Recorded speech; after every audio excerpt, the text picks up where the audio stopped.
اعوذ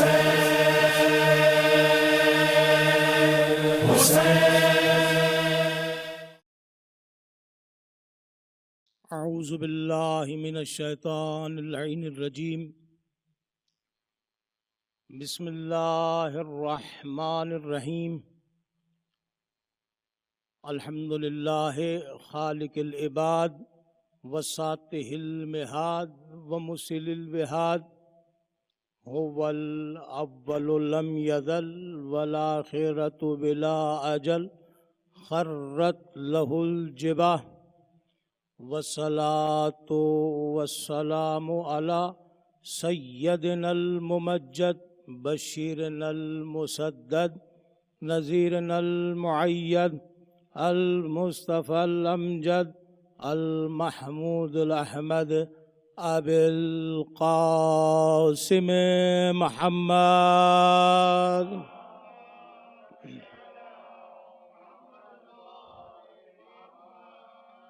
ثم الصلاة والسلام على أهل بيته الطيبين الطاهرين المعصومين الذين أذهب الله عنهم الرجس وطهرهم تطهيرا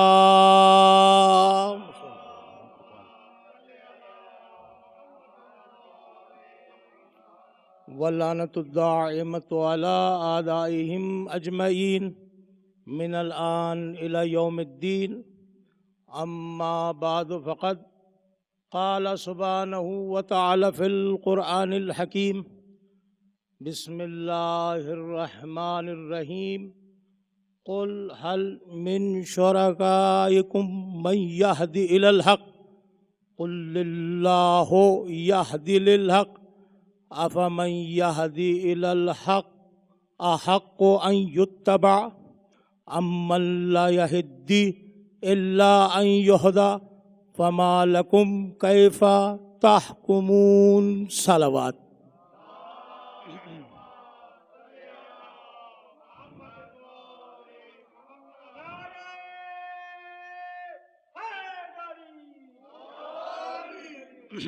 عزیزان گرامی قدر، ارباب دانش، ارباب بلا، اس متبرک اور مقدس مجلس اعزا کے لیے ہم نے سورہ مبارکہ یونس، جو کہ قرآن حکیم کا 10واں سورہ ہے، اس کی 35 نمبر آیت کی تلاوت کا شرف حاصل کیا، اور اسی کے ذیل میں آپ کے سامنے گفتگو کریں گے۔ خالق کائنات، مالک کائنات ارشاد فرما رہا ہے، قل هل من شرکائکم من یہدی الی الحق۔ پہلے ترجمہ کرنے سے پہلے کچھ چیزیں آپ کے ذہنوں میں ابھار دوں تاکہ بات سمجھنے میں آسانی ہو جائے۔ دیکھیے، پروردگار نے جو کہا شرکائکم، کہ رسول کہہ دو کہ تمہارے شرکا میں کوئی ہے جو حق کی ہدایت کرتا ہو۔ یہ شرکا ہے کون؟ اگر یہ بات سمجھ میں آ گئی تو اگلی منزلیں آسان ہو جائیں گی۔ یہ شرکا ہے کون کہ جن کی بات کی جا رہی ہے؟ کون لوگ ہیں؟ تو یہ وہ لوگ ہیں جنہیں مشرکین نے اپنا رب بنا رکھا تھا اور اللہ کا شریک قرار دیا تھا۔ بڑی توجہ رکھیے گا، جنہیں مشرکین نے اپنے لیے اپنا رب بنایا ہوا تھا، اپنا اللہ بنایا ہوا تھا، یہ صلاحیت ہے کہ وہ ہدایت کر سکے؟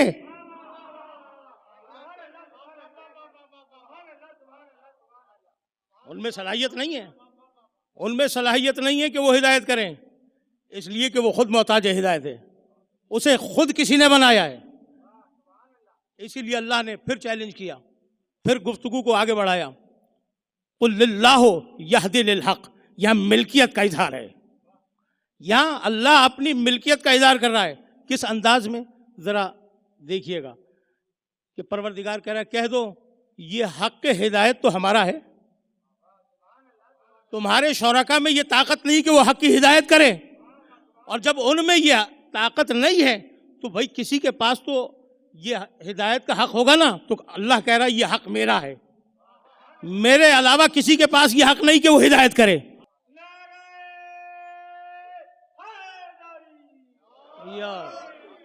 توجہ ہے نا آپ کی؟ اب کتنی اہم بات کی اللہ نے.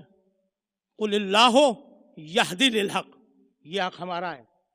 اچھا اب درمیان میں 2 مرتبہ قل آ گیا نا، تو جب 2 مرتبہ قل آیا ہے تو کیا اللہ نے ہم سے براہ راست گفتگو کی؟ نہیں، ہادی کے ذریعے بات کر رہا ہے. ایک خود ہادی، ایک اسے ہادی بنایا جس کو اپنے اور ہمارے درمیان وسیلہ قرار دیا. توجہ ہے آپ کی؟ یعنی بغیر، یہ قل بتا رہا ہے کہ اللہ اور بندے کے درمیان کوئی ہے. اب جو ہے وہ کون ہوگا؟ وہ بھی ہادی ہوگا. افمن یہدی الی الحق احق ان یتبع امن لا یہدی الا ان یہدی فما لکم کیف تحکمون. تو بس یہاں اگر رک گیا اور ترجمہ پہنچانے میں کامیاب ہو گیا تو بات سمجھ میں آ جائے گی. ذرا سا دیکھتے جائیے گا پروردگار کیا کہہ رہا ہے کہ وہ جو ہدایت کی صلاحیت رکھتا ہے، ٹھیک ہے، اتباع کا زیادہ حقدار ہے، یا وہ جو خود ہدایت نہ رکھتا ہو مگر یہ کہ اس کی ہدایت کی جائے. ذرا سا بیدار ہو کے کہ یا وہ زیادہ حقدار ہے کہ جس کی ہدایت کی جائے، یا وہ زیادہ حقدار ہے کہ جو ہدایت کی صلاحیت رکھتا ہو. فما لکم کیف تحکمون، تم یہ کیسے فیصلے کر رہے ہو؟ ہدایت کرنے والے کو جو ہدایت کرنے کی صلاحیت رکھتا ہو اسے چھوڑ کر. اسی لیے پروردگار عالم نے کہا انا علینا للہدی، یہ ذمہ داری ہدایت کی ہماری ہے. جب ہدایت کی ذمہ داری اس کی ہے تو بندوں کو یہ اختیار نہیں کہ اپنے لیے ہادی مقرر کرے، انسانوں کو یہ اختیار نہیں کہ اپنے لیے ہادی مقرر کرے، بلکہ اللہ کو یہ اختیار ہے. کیوں؟ اس لیے کہ وہ ہادی ہے، وہ ہدایت کرے گا. مطلق ہدایت اللہ کے پاس ہے. اب وہ جسے ہادی بنا کر بھیجے ہادی وہ ہوگا، جسے تم ہادی بناؤ گے ہادی وہ نہیں ہوگا.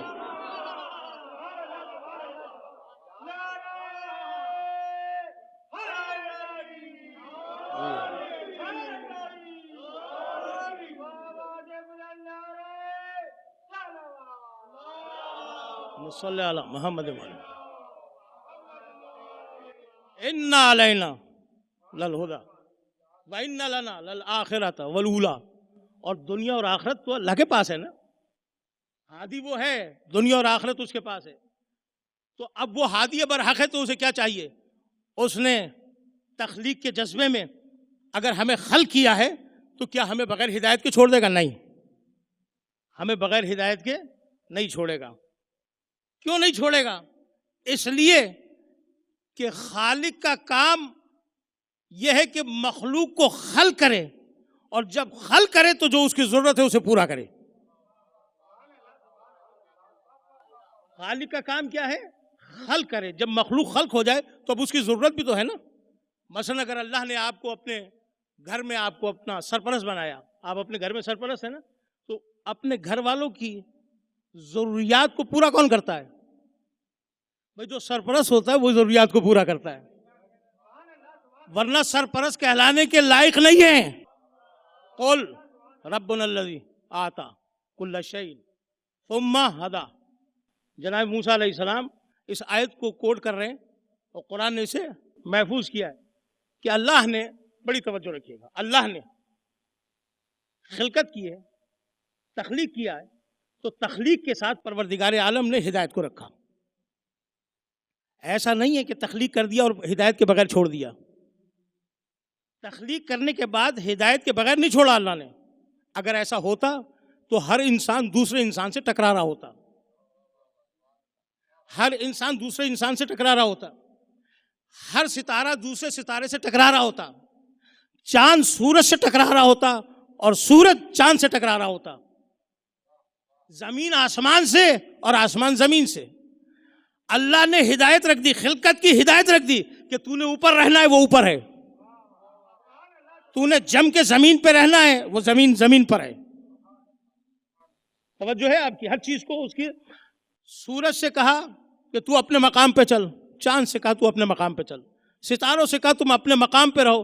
تو ہر چیز کو اللہ نے خلقت کے ساتھ ہدایت دے دی، اور ہر چیز اپنی ہدایت کے اعتبار سے اس نظام میں چل رہی ہے. یہی ہے نا، ہر چیز اپنے نظام کے اعتبار سے چل رہی، کوئی ٹکراؤ نہیں ہے.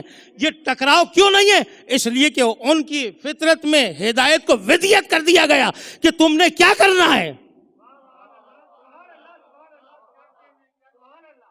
پرندہ زمین پہ چلتا نہیں ہے، فضا میں اڑے گا. اسے کس نے بتایا کہ تو نے چلنا نہیں ہے، اڑنا ہے؟ وہ اللہ ہے نا جو بتا رہا ہے تو نے چلنا نہیں ہے، اڑنا ہے. بھئی چونٹی جب بل میں جاتی ہے تو گندم کے دانے کے 2 کر دیتی ہے اور دھنیے کے دانے کے 4 کر دیتی ہے. اسے یہ کیمسٹری کس نے سکھائی؟ اس کی خلقت میں ہدایت کو رکھ دیا. یعنی خلقت بغیر ہدایت کے نہیں اور ہدایت بغیر خلقت کے نہیں.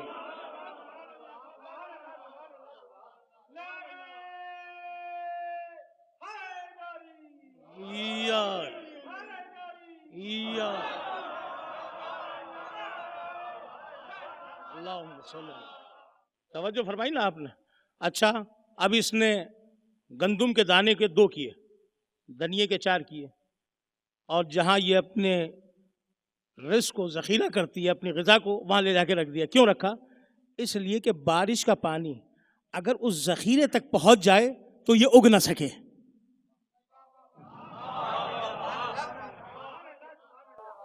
آپ نے دیکھا تو اتنا عقل یہ کون سی یونیورسٹی سے پڑھ کر آئی ہے؟ تو جب اللہ اتنی سی مخلوق کے جس کی آواز تم سن نہ سکو اسے اتنا ہدایتی یافتہ بنائے گا، توجہ رکھیے گا، کہ وہ اپنی غذا کو یوں محفوظ کرے، تو اب سمجھو جس سے وہ ہادی بنا کر بھیج رہا ہوگا تو وہ اگر اس نظام کائنات میں مداخلت کرے گا تو کائنات اپنی جگہ سے نہیں ہلے گی. چاند کے 2 ٹکڑے ہو جائیں گے، سورج پلٹ آئے گا.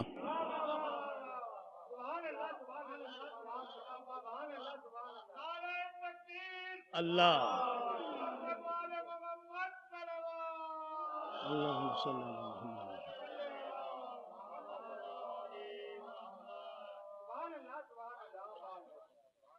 اچھا جو ہدایت کرنے والا ہے اس کی ایک صفت ہے کہ اس کا نورانی ہونا ضروری ہے. بھئی یہ جملہ میں نے آپ کی خدمت میں ہدیہ کر دیا، اگر آپ کے اذہان تک پہنچ گیا تو آج کی مجلس کی محنت سوارت ہو جائے گی. ہدایت کی صفت ہے کہ وہ نور ہو. کیوں؟ اس لیے کہ جو اس ہدایت کا مطلق مالک ہے نا، اللہ نور السماوات والارض، وہ نور ہے. جب وہ خود نور ہے تو وہ ظلمت کو نہیں بھیجے گا، نور کو بھیجے گا. اللہم صلی علی محمد و آل محمد.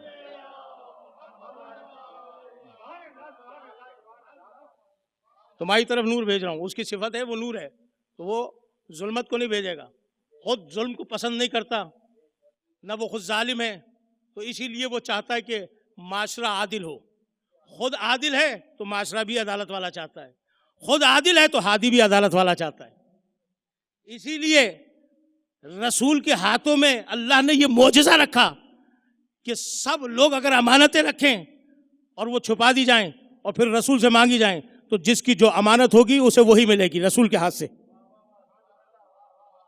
کوئی یہ نہیں کہہ سکتا کہ اس کی امانت اس کو دے دی، اس کی امانت اس کو دے دی. یہ انصاف ہوگا رسول کے ہاتھ کا، جو جس کا مال ہے اس کو مل جائے گا.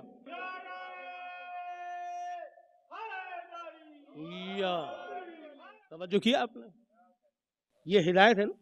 تو اس نے پرندوں میں ہدایت کو ودیت کر دیا، ہر چیز میں. پتھر کو ہدایت دی. پتھر ہے، عقیق ہے، عقیق زر، ٹھیک ہے، کتھئی کلر کا بھی ہوتا ہے، سیاہ کلر کا بھی ہوتا ہے.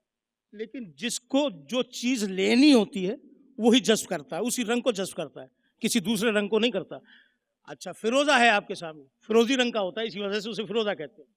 ایسا نہیں ہے کہ وہ عقیق کا رنگ لے لے اور عقیق فیروزوں کا رنگ لے لے. تو انہیں یہ کس نے بتا دیا کہ تم نے سبزی مائل رنگ لینا ہے اور تم نے زرد رنگ لینا ہے؟ تو یہ وہی ہے نا جو تخلیق بھی کر رہا ہے اور ہدایت بھی رکھ رہا ہے. یہ وہی ہے، تو بغیر تخلیق کے ہدایت نہیں. اچھا یہ تو آپ کے سامنے نباتات، جماعتات، یہ سب ایک ہدایت کے تحت چل رہے ہیں. درخت نے ایک منزل پہ جا کے مکمل ہو جانا ہے، اس سے آگے حد نہیں بڑھنی ہے. ٹھیک ہے. شہد کی مکھی لے لیں, وہ اپنا جب گھر بناتی ہے تو پھول سے جو رس کو چوستی ہے تو پھول خراب بھی نہیں ہوتا اور اس کا جوہر لے کر بھی آ جاتی ہے. اسے یہ ہدایت کس نے کی؟ خلقت کے ساتھ ہدایت ہے. تو اسی لیے اللہ متوجہ کرانا چاہتا ہے انسان کو اور بتانا چاہتا ہے کہ جب تمہاری ہم نے خلقت میں ہدایت کو رکھا تو اب کیسے ہو سکتا ہے کہ ہم تمہیں بے ہدایتہ چھوڑ دیں؟ ہم تمہیں بے ہدایتہ نہیں چھوڑیں گے, ہدایت کے ساتھ تمہیں رکھا ہے. ہادی سے ہدایت کو لینا کمال ہے, اور اگر ہادی سے ہدایت لے لے تو انسان ناکام نہیں ہوتا, کامیاب ہو جاتا ہے. انسان ناکام نہیں ہے, کامیاب ہے. توجہ رکھیے گا. تو ہر چیز میں اللہ نے ہدایت کو رکھا. خلقت کے ساتھ ہدایت ہے, خلقت سے پہلے ہدایت, خلقت کے ساتھ ہدایت, خلقت کے بعد ہدایت. درمیانی زندگی اتنی محفوظ کی ہے اللہ نے کہ جب تم آؤ گے تو ہادی کو پاؤ گے, جب جاؤ گے تو ہادی کو پاؤ گے. جیسے انسان کی پوری زندگی جو ہے وہ قیام اور سجدے کے درمیان ہے نا, یہی زندگی ہے. اسی طریقے سے دو ہدایتوں کے درمیان اللہ نے انسان کو اختیار دے کے کہا اِنَّا هَدَيْنَاهُ السَّبِيلَ إِمَّا شَاكِرًا وَإِمَّا كَفُورًا. یہ زندگی کے درمیان دو حصوں کے درمیان اختیار دیا ہے کہ اب تمہارا یہ اختیار ہے کہ تم اچھے فیصلے کرو یا برے فیصلے کرو. تو کتنا کامیاب ہے وہ انسان, بڑی توجہ رکھیے گا, جسے اللہ نے عقل سلیم دی ہے کہ وہ اس عقل سلیم کے ذریعے سے ہادی کو پہچان کے کامیاب ہو جائے.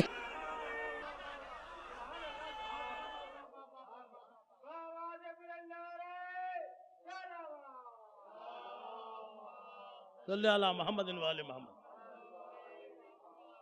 بھائی جب پیغمبر گرامی قدر حضرت محمد مصطفیٰ صلی اللہ علیہ وآلہ وسلم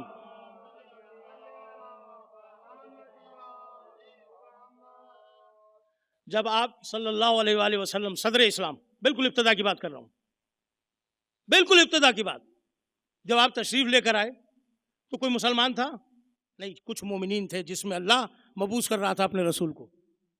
ٹھیک ہے نا, کچھ تو ہوں گے, علی المومنین کا لفظ استعمال ہوا ہے تو کچھ تو مومنین ہو گے نا. اب یہ ہماری اور آپ کی ذمہ داری کہ ان مومنین کو تلاش کریں, وہ ہیں کون؟ بڑی توجہ رکھیے گا. ان کیفیتوں سے اگر ہم گزر کے آگے چلے گئے تو ہماری اگلی منزلیں اور آسان ہو جائیں گی.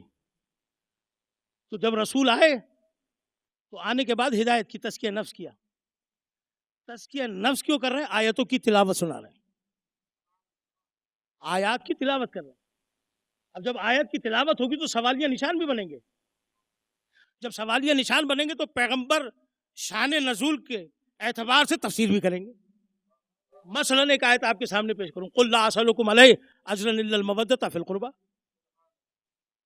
بھئی اس میں اختلاف ہو جاتا اگر پوچھنے والے پیغمبر سے یہ نہ پوچھتے کہ قربہ سے مراد کون ہے. دیکھیے میں نے تو جملہ کہہ دیا, اگر پوچھنے والے پیغمبر سے نہ پوچھتے کہ قربہ کون ہے تو اختلاف ہو جاتا. تو جب پیغمبر سے پوچھا یہ قربہ کون ہے تو پیغمبر نے بتا دیا کہ یہ علی ہے, فاطمہ ہے, حسن ہے, حسین ہے. تو تفسیر آ گئی نا آپ کے سامنے, شان نزول کے اعتبار سے تفسیر آپ کے سامنے آ گئی. تو ہادی کا کام ہدایت کرنا ہے. اچھا اب رسول آئے, کیا کریں گے رسول اللہ؟ تزکیہ نفس کریں گے. تزکیہ کیوں کر رہے ہیں ذرا سا دیکھتے جائیے گا, اور میں یہاں روک رہا ہوں آپ کے ذہنوں کو کہ تزکیہ جس وقت ہوگا یا ظرف نجس ہوگا یا پاک ہوگا, دو ہی صورتیں حل ہوں گی نا. تو رسول ہدایت کرنے کے لیے آیا, رسول ہدایت کرنے کے لیے آیا. اب ہدایت کرے گا کس انداز میں کرے گا کہ آیات کی تلاوت کرے گا. آیات کی تلاوت کیوں کرے گا؟ تاکہ تزکیہ ہو جائے. ذرا سا بیدار ہے نا. آیات کی تلاوت کیوں کرے گا؟ اس لیے کہ تزکیہ ہو جائے. کیوں؟ آپ دیکھتے ہیں کہ اگر ظرف نجس ہو آپ اس میں دودھ ڈالیں, دودھ خراب ہو جائے گا. ظرف پاک ہو تو صحیح رہے گا. یہ میں نے ایک ظاہری مثال دی مشاہدے کی جو ہر کسی کے گھر میں ہو رہا ہے کام. توجہ فرمائیے آپ.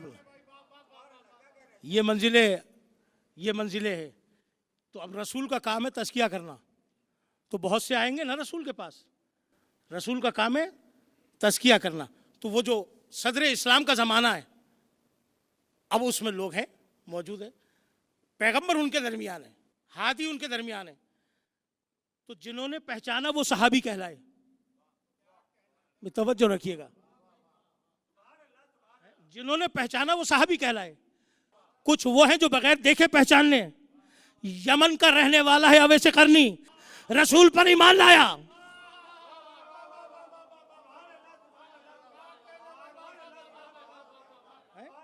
رسول کے قریب بھی نہیں رہتا, رسول کے محلے کا بھی نہیں, اس شہر کا بھی نہیں جہاں اللہ کا رسول آیا, ان گلیوں سے بھی نامانوس, ان گلیوں سے بھی مانوس نہیں, یمن کا رہنے والا ہے. ٹھیک ہے. کافر وہ ہے جو دیکھ کے بھی نہیں پہچان رہا ہے. ٹھیک ہے نا. ابو جہل ابو لہب دیکھ رہے تھے نا رسول کو, کیوں کامیاب نہیں ہو گئے؟ ظرف نجس تھا, ظرف نجس تھا. جتنا تزکیہ ہوگا اتنی نجاست میں اضافہ ہوگا. لیکن جہاں ظرف میں پاکیزگی کی گنجائش تھی, یعنی ہدایت قبول کرنے کا جذبہ تھا, وہاں آیتوں کی تلاوت ہوتی رہی, اصحاب کے درجے بنتے چلے گئے. کوئی پہلے درجے کا صحابی, کوئی دوسرے درجے کا صحابی, کوئی تیسرے درجے کا صحابی. یہ درجے کیوں بنے؟ اس لیے جس کا جیسا زر تھا اس کی ویسی ہدایت ہوئی.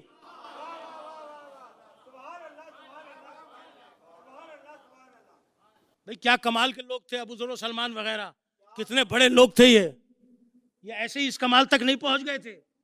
کتنے بڑے صحابی تھے کہ یہاں رسول نے فرمایا اور وہاں انہوں نے محفوظ کر لیا. ہزاروں حدیثوں کے, لاکھوں حدیثوں کے حافظ. اور آج آپ کے معاشرے میں, جس معاشرے میں میں اور آپ زندگی گزار رہے ہیں, وہ کتنے کمال کے لوگ ہوں گے جنہوں نے اس حدیث کو محفوظ رکھا. اسے محدث کہتے ہیں نا. تو محدث وہ کہ جو حدیث کو یاد رکھے, حدیث کو بیان کرے. بڑی توجہ رکھیے گا. اس میں بھی 4 سلسلے علماء اسلام کے ہاں موجود ہیں, یعنی حدیث کو نقل کرنے والے کے 4 درجے ہیں. بڑی توجہ رکھیے گا. کتنے درجے؟ 4 درجے. ان درجوں میں پہلا درجے میں وہ محدث ہے, یعنی حدیث کو سمجھتا ہے, فہم حدیث رکھتا ہے, بیان کرنے کی صلاحیت رکھتا ہے. بڑی توجہ رکھیے گا. ٹھیک ہے. ہدایت قول بھی کر رہا ہے, یعنی رسول جو 1400 سال پہلے کہہ کے گئے اس کے کلام میں اتنی طاقت ہے کہ آج بھی ہدایت کر رہا ہے. اگر ہدایت نہ کر رہا ہوتا تو آپ کے پاس یہ لفظ نہ پہنچتی, من کنت مولا ہو فہذا علی الولا. تو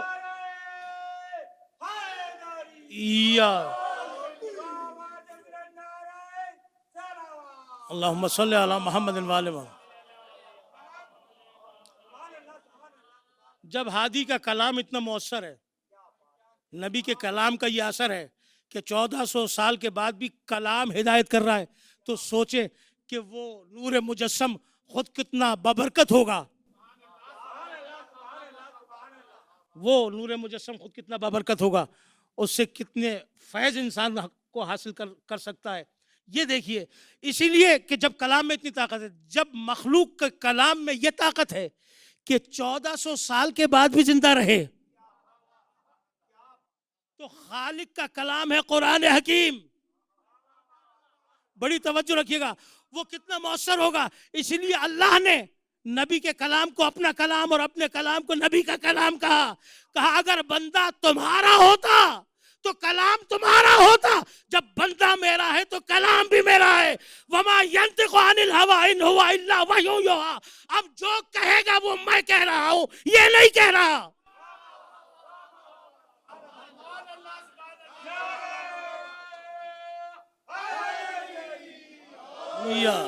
یہ ہے خالق, اور یہ ہے خالق کا ہادی بھیجا ہوا, جس کے کلام کی یہ طاقت ہے.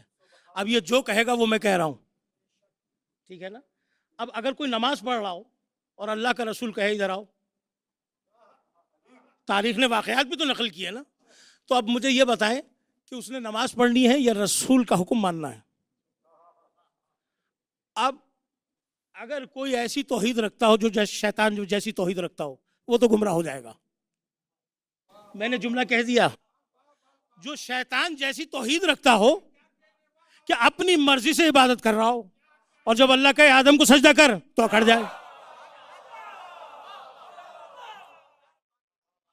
اکڑ گیا نا، عبادت کے مفہوم کو نہیں سمجھا. تو اب اگر اللہ کا رسول ہم نماز پڑھنا اور بلائے تو ہمارا کام کیا ہے؟ لبیک کہیں. توجہ ہے؟ کیوں لبیک ہے؟ اس لیے رسول نہیں بلا رہا ہے، اللہ بلا رہا ہے. کیونکہ اس کی ذات کا جو صفات کا مظہر ہے وہ ہے نا، ٹھیک ہے نا، اس کا جو مظہر ہے ذات کا وہ یہ ہے، صفات کے مظہر ذات میں نہیں. یہ کبھی مغالطہ نہیں کیجیے گا، برابر نہیں کیجیے گا. تو حدیث وہ بیان کرتا ہے وہ محدث کہلاتا ہے. بڑی توجہ رکھیے گا، اب کلام رسول کو محفوظ کرنے والوں کی اہمیت بتا رہا ہوں. محدث وہ کہ جو حدیث جانتا ہو اور بیان کرتا ہو. اس سے اگلا درجہ ہے حافظ کا. حافظ وہ نہیں جو قرآن کو حفظ کرنے والا ہو. علم حدیث کی اصطلاح میں حافظ وہ ہے جو کم از کم 1,00,000 حدیثوں کو حفظ کیے ہوئے ہو.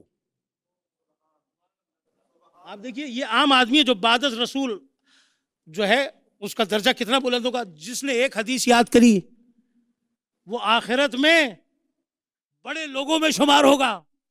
تو جسے 1,00,000 حدیثیں یاد ہوں تو ان حدیث بیان کرنے والوں کا ہم پر احسان ہے کہ انہوں نے حدیثیں بیان کی تو ہم تک دین کی تشریحات پہنچی، قرآن سمجھنے میں آسانی ہوئی. اور پھر یہ بھی پتا چل گیا اسی حدیث سے کہ قرآن کو سمجھنا ہو تو حدیث کی روشنی میں قرآن کو نہ سمجھنا بلکہ قرآن کی روشنی میں حدیث کو سمجھنا.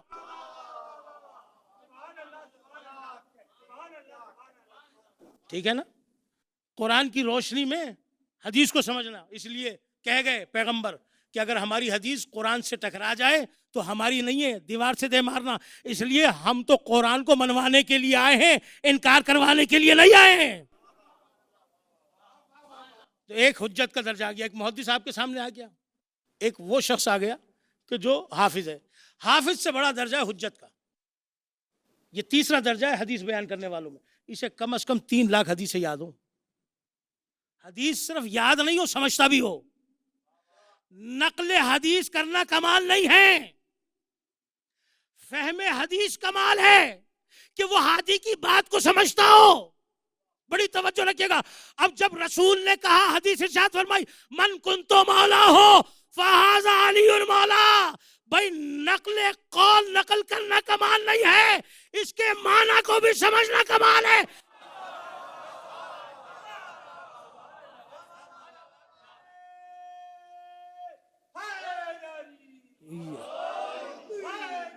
یا اللہم صلی علی محمد. بس میں مصائب کی منزلوں سے نزدیک ہو رہا ہوں. توجہ رہی آپ کی. حجت تک پہنچ گئے. 3 درجے آپ کے سامنے آ گئے. ایک درجہ ہے حاکم. ٹھیک، حاکم کوئی نام نہیں ہے، حاکم درجہ ہے جس کے اندر یہ 3 درجے آ جائیں. محدث بھی آ جائے، حافظ بھی آ جائے، حجت بھی آ جائے، وہ حاکم ہے. اب وہ حاکم اگر روایت نقل کر دے، بڑی توجہ، تو کتنی مستند ہوگی وہ روایت، کتنی مستند ہوگی وہ روایت. اگر وہ حاکم روایت نقل کر دے تو اس کا انکار کرنے والا کوئی نہیں ہوگا. کیوں؟ اس لیے وہ حاکم ہے، حدیث کی دنیا کا بادشاہ ہے. تو سلسلہ سند میں من کنتو مولا ہو فہذا علی مولا وہ حدیث ہے کہ جسے کسی نے نقل کیا ہو نہ کیا ہو لیکن حاکم نے نقل کیا ہے.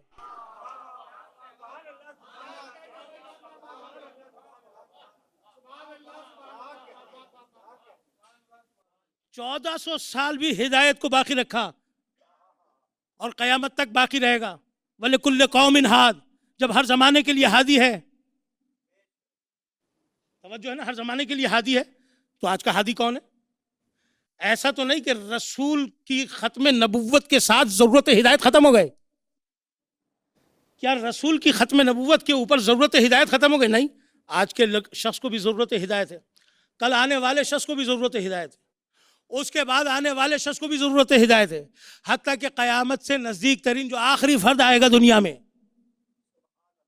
اسے بھی ہدایت کی ضرورت ہے. تو اللہ کا نظام ایسا نہیں ہے کہ وہ اپنی سنت کے برخلاف کرے. جب کوئی نہیں تھا تو ہادی بھیجا. یہ کیسے ممکن ہے کوئی ہو اور ہادی نہ ہو؟ یہ ممکن نہیں ہے، یہ امکان میں نہیں ہے کوئی ہو اور ہادی نہ ہو. اسی لیے اس نے اعلان کیا یا ایھا الذین آمنوا، بڑی توجہ رکھیے گا، اتقوا اللہ وکونوا مع الصادقین. جب صاحب ایمان ہے تو صادق بھی ہے. توجہ ہے نا آپ کی؟ جب صاحب ایمان ہے تو ایک صادق کا ہونا بھی ضروری ہے، ایک ہدایت کرنے والے کا ہونا بھی ضروری ہے. اگر وہ ہدایت کرنے والا نہیں ہے، وہ صادق نہیں ہے، تو یہ ایمان والا کون سے سچے کے ساتھ ہو؟ بھئی آج کون ہے جس کے ساتھ انسان ہو؟ ہر آدمی جھوٹ بول رہا ہے. فراڈ کا معاشرہ، ظلمت کا معاشرہ، دھوکہ دہی فریب کا معاشرہ. کوئی ہے؟ جتنے بھی آپ کے، میں اس چیز کا عادی نہیں ہوں کہ کسی پہ ٹاؤنٹ کروں یا تنقید کروں، لیکن آپ کے معاشرے میں جتنے بھی نمائندے بنتے ہیں کیا وہ سچ کہہ کے آتے ہیں؟ بھائی جو کہتے ہیں وہ اس کے برخلاف کرتے ہیں. کہیں گے ہم سڑکیں بنوائیں گے لیکن آنے کے بعد نہیں بنوائیں گے.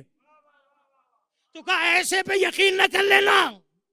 بڑی توجہ، کہ جو کہہ رہا اور نہ کرے، بلکہ ایسے پہ یقین کرنا کہ تمہیں مسلمان بنا کر جنت لے جائے.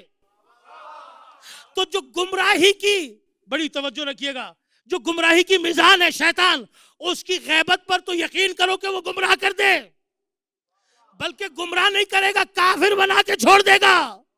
اور ہدایت کی میزان وہ ہوگا جو مسلمان بنا کے چھوڑے گا نہیں، جنت میں ساتھ لے جائے گا.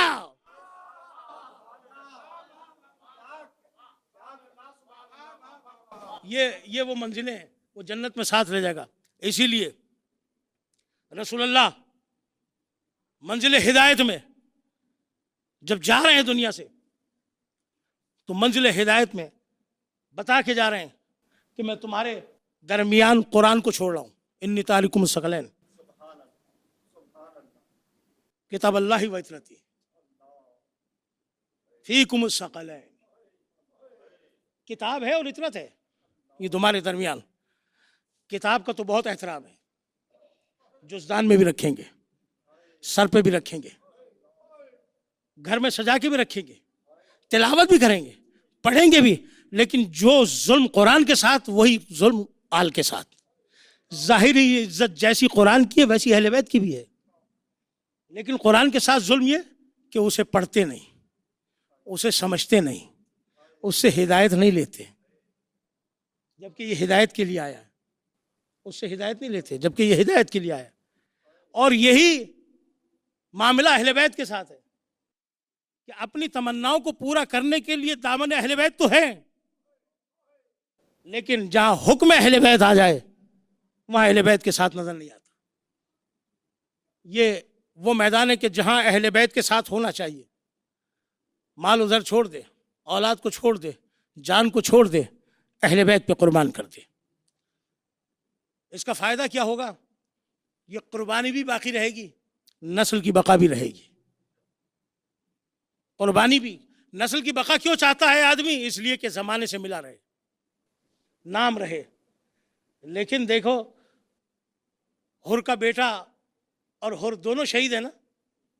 اگر نسل منقطع ہوئی ہے ایک بیٹے کی، تو اگر اس کی نسل ہوتی تو شاید اتنا نام نہ ہوتا جتنا ہادی پہ قربان ہو کے نام کما لیا. بھئی اسی لیے نسل چلاتا ہے نا، نام رہے. تو نسل کا افتخار دیکھ رہے ہیں آپ کہ دنیا میں بھی نام، آخرت میں بھی نام، حشر میں بھی نام.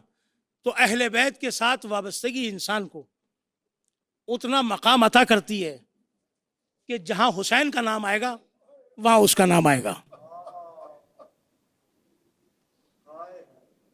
یہ مجلس شب عاشور ہے، اور اس شب عاشور کی مجلس میں اگر میں یہ واضح کر سکا کہ شب عاشور ہدایت کا نظام حسین مضبوط کر رہے تھے. شب عاشور میں ہدایت کا نظام مضبوط ہونے جا رہا تھا، اس لیے کہ بتا دیا جائے کہ دین نے اگر کہا ہے نا کہ کالے کو گورے پہ اور گورے کو کالے پہ کوئی فوقیت نہیں ہے، تو آج شب عاشور طے ہو جائے گا. غلام صحیح، حبشی صحیح، سیاہ صحیح، تو نظام ہدایت کو مضبوط کر رہے ہیں. حسین ابن علی یزید نے کیا تھا. جب تک فروعات میں مداخلت تھی حسین خاموش تھے، اس لیے کہ عقیدہ موجود ہے، لوگ سمجھ کے عمل کو صحیح کر لیں گے. اظہار عمل، جس کا جیسا عقیدہ ہوتا ہے اس کا ویسا اظہار ہوتا ہے. لیکن جب یزید نے کہا کوئی اللہ نہیں آیا، عقیدے پہ ضرب لگائی. کوئی اللہ نہیں ہے، عقیدے پہ ضرب لگائی. کوئی وحی نہیں آئی، عقیدے پہ ضرب لگائی. کوئی نبی نہیں آیا، عقیدے پہ ضرب لگائی. کوئی قیامت نہیں ہے، عقیدے پہ ضرب لگائی. اب ان سب چیزوں کو حسین نے ثابت کرنا تھا. اللہ ہے، وحی ہے، رسول ہے، قیامت ہے. کیوں؟ کس طریقے سے؟ کہا بھائی میں پورا خاندان لے کر آؤں گا اور وہ قربانی دوں گا کہ دنیا آشش کرے گی، حیران رہ جائے گی، پریشان ہو جائے گی، میری کوششوں کو دیکھ کے پریشان ہو جائے گی. وہ قربانی دوں گا. کیوں؟ اس لیے کہ میری قربانی کو دیکھتے جائے اور قیامت کو سمجھتے جائے کہ کسی کے لیے تو کچھ کر رہا ہے نا. حسین جب چل رہے ہیں، یہ ساری چیزیں اپنے ذہنوں میں محفوظ رہے ہیں آپ کے. حسین 2 محرم کو کربلا آئے مدینے سے. جیسے جیسے دن ڈھل رہے ہیں، عاشور کی طرف جا رہے ہیں، شب عاشور کی طرف جا رہے ہیں، کربلا کی زمین کے مسائل سخت ہوتے جا رہے ہیں. اور شب عاشور کے مسائل اتنے سخت ہیں کہ بیان کرنے سے باہر ہیں، کلیجہ منہ کو آ جائے. اتنے سخت مصائب ہیں شب عاشور کے. اس لیے کہ جیسے جیسے 8 کا دن گزر رہا ہے نا، جیسے جیسے 9 کا دن گزر رہا ہے، 8 کا دن گزر کے 9 کی منزل آئی، اور جب 9 کی منزل گزرے گی تو شب عاشور آ جائے گی. اور چونکہ قافلے میں جتنے لوگ ہیں سب کو پتا ہے کہ کل کیا ہونے والا ہے. ان منزلوں کو اب دیکھیے زینب کے لیے کتنا مشکل مرحلہ ہوگا کہ کل حسین زینب سے جدا ہو جائے گا. اللہ اکبر، اجرکم اللہ. کتنا سخت مرحلہ ہے. ام کلثوم کے لیے کتنا سخت مرحلہ ہے. اس بیٹی کے لیے کتنا سخت مرحلہ ہوگا جو حسین کے سینے پہ سونے والی ہے. کل بابا جدا ہو جائے گا. شاخ گزر رہی ہے ایک ایک شخص پہ. یہ بات یہ ہے شب عاشور. یہی وجہ ہے کہ بریر ہمدانی نے دیکھا کہ سکینہ بی بی کے پیچھے 20 بچے ہیں جو پا برہنہ ہیں، جن کے پیروں میں نالین نہیں ہیں. سکینہ جہاں جہاں آگے بڑھتی ہے پیچھے پیچھے یہ بچے جا رہے ہیں. اور کیا رہے ہیں؟ الاتش. یہ شب عاشور کی سب سے بڑی آواز ہے. یہ پیاسوں کی حدیث ہے، یہ پیاسوں کی کہانی ہے. اللہ نہ کسی کے بچوں کو ایسا پیاسا رکھے کہ جیسے حسین کے خاندان کے بچے پیاسے رہے. الاتش الاتش الاتش. یہی وہ آواز تھی شب عاشور کی کہ جس نے حر کو پریشان کر دیا تھا. یہی وہ آواز ہے جس نے حر کے چہرے کی رنگت کو بدل دیا تھا. حر کے غلام نے جب حر کا چہرہ دیکھا بھائی کو بتایا، کہا یہ کیا ہے معاملہ، کیوں چہرہ متغیر ہے؟ ہاتھ پکڑا، پشت خیمہ پہ لایا، کہا بچوں کی آواز سن رہے ہو؟ کہا کیا آواز آ رہی ہے؟ کہا الاتش الاتش الاتش. ہائے پیاس، ہائے پیاس، ہائے پیاس. اجرکم اللہ. ہائے پیاس. ان آوازوں کو سنا، کہا کہ اس کا مجرم میں ہوں، اس کا مجرم میں ہوں. ہدایت کی ذمہ داری دیکھو کتنی بڑی ہوتی ہے. اس کا مجرم میں ہوں. کہا مجھے حسین کے پاس لے چلو. اب خالی حسین نہیں آ رہا ہے. ہدایت یہ ہے کہ ایک چند لوگوں کی وجہ سے حسین شب عاشور روکے ہوئے، جبکہ کہہ چکے ہیں کہ یہ اب ایک دن سے زیادہ اور برداشت نہیں کر سکتے، یہ ہمیں قتل کر کے رہیں گے. لیکن حر کی وجہ سے دل رکا ہوا ہے. حر کی وجہ سے، تاکہ وہ آخری آدمی بھی ہدایت پالے جو یزید کے لشکر میں رہ گیا. اور آئے حسین کے پاس بیٹے کے ساتھ، غلام کے ساتھ، بھائی کے ساتھ، لیکن کس انداز میں؟ جیسے مجرم آتا ہے. اور جب مجرم جس طریقے سے آتا ہے، حر ایسے آئے، آ کے اپنے آپ کو زمین پہ گرایا. حسین نے زمین سے اٹھا کے سینے سے لگایا. اب سمجھے منزل ہدایت کیا ہے؟ گری ہوئی انسانیت کو اٹھا کے سینے سے لگانا، یہ ہدایت کا کام ہے، یہ ہادی کا کمال ہے. مولا آپ کو کوئی غم نہ دے سوائے غم حسین کے. پیاسے بچوں کی علاتش نے اور کی ہدایت کر دی. اب سمجھے یہ سبیلیں ہدایت کریں گی، یہ پیاسوں کا ذکر ہدایت کرے گا، اس لیے کہ ان لوگوں کی طرف ہدایت کرے گا کہ جنہوں نے اللہ کا انکار کیا، کہ ان میں سے نہ ہو جانا، قرآن کے منکرین میں سے نہ ہو جانا، قیامت کے انکار کرنے والوں میں سے نہ ہو جانا. یہ ہے حسین. شب عاشور نظام ہدایت بنا رہے ہیں. یہ برر حمدانی کہہ رہے ہیں معصوم بچے سکینہ کے پیچھے پیچھے علاتش علاتش علاتش. عزادارو اصحاب حسین کا جذبہ دیکھے کہ ہم پانی لائیں گے. پانی لے کر بھی آئے، لیکن خیمے کے دروازے پہ ایک مشکیزہ پہنچا تھا. اس مشکیزے پہ بچے ایسے گرے کہ پانی بہہ گیا. پیاس وہی کی وہی رہی اور پیاسے بچے وہی کے وہی رہے.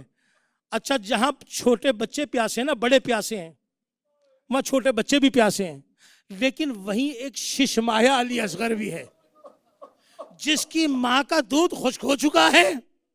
اس لیے لشکر یزید میں لشکر آ رہے ہیں. گھوڑوں کی ٹاپوں کی آواز جب دہشت پیدا کرتی ہے تو دہشت کی وجہ سے ماں کے سینے کا دودھ خشک ہو گیا. تو دودھ بھی خشک ہے، پانی بھی نہیں ہے، تو اصغر بھوکا بھی ہے، پیاسا بھی ہے. یہ وہ منزلیں ہیں مصائب کی شب عاشور کی جہاں میں لے کے آ رہا ہوں آپ کو.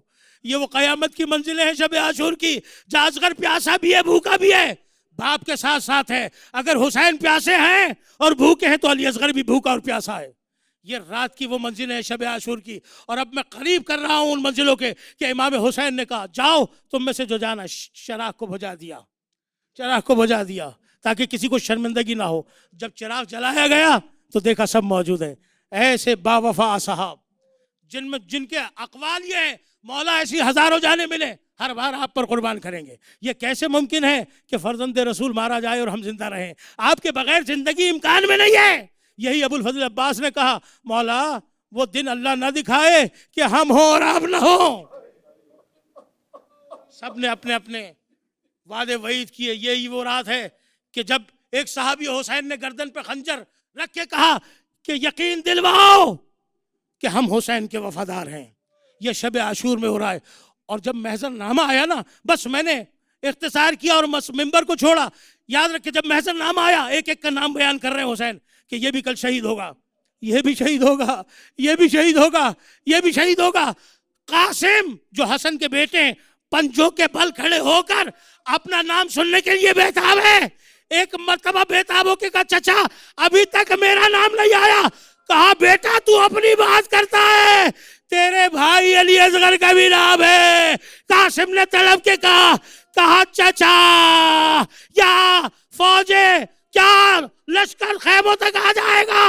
کہا نہیں لشکر خیموں تک نہیں آئے گا، میں اصغر کی پیاس بجھانے کے لیے جب ظالموں کے سامنے جاؤں گا تو ظالم تیر مار کے تیرے بھائی کو بھی شہید کر.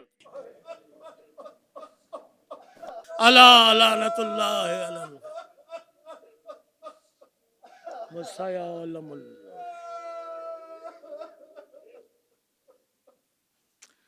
اللہم صلی علی محمد.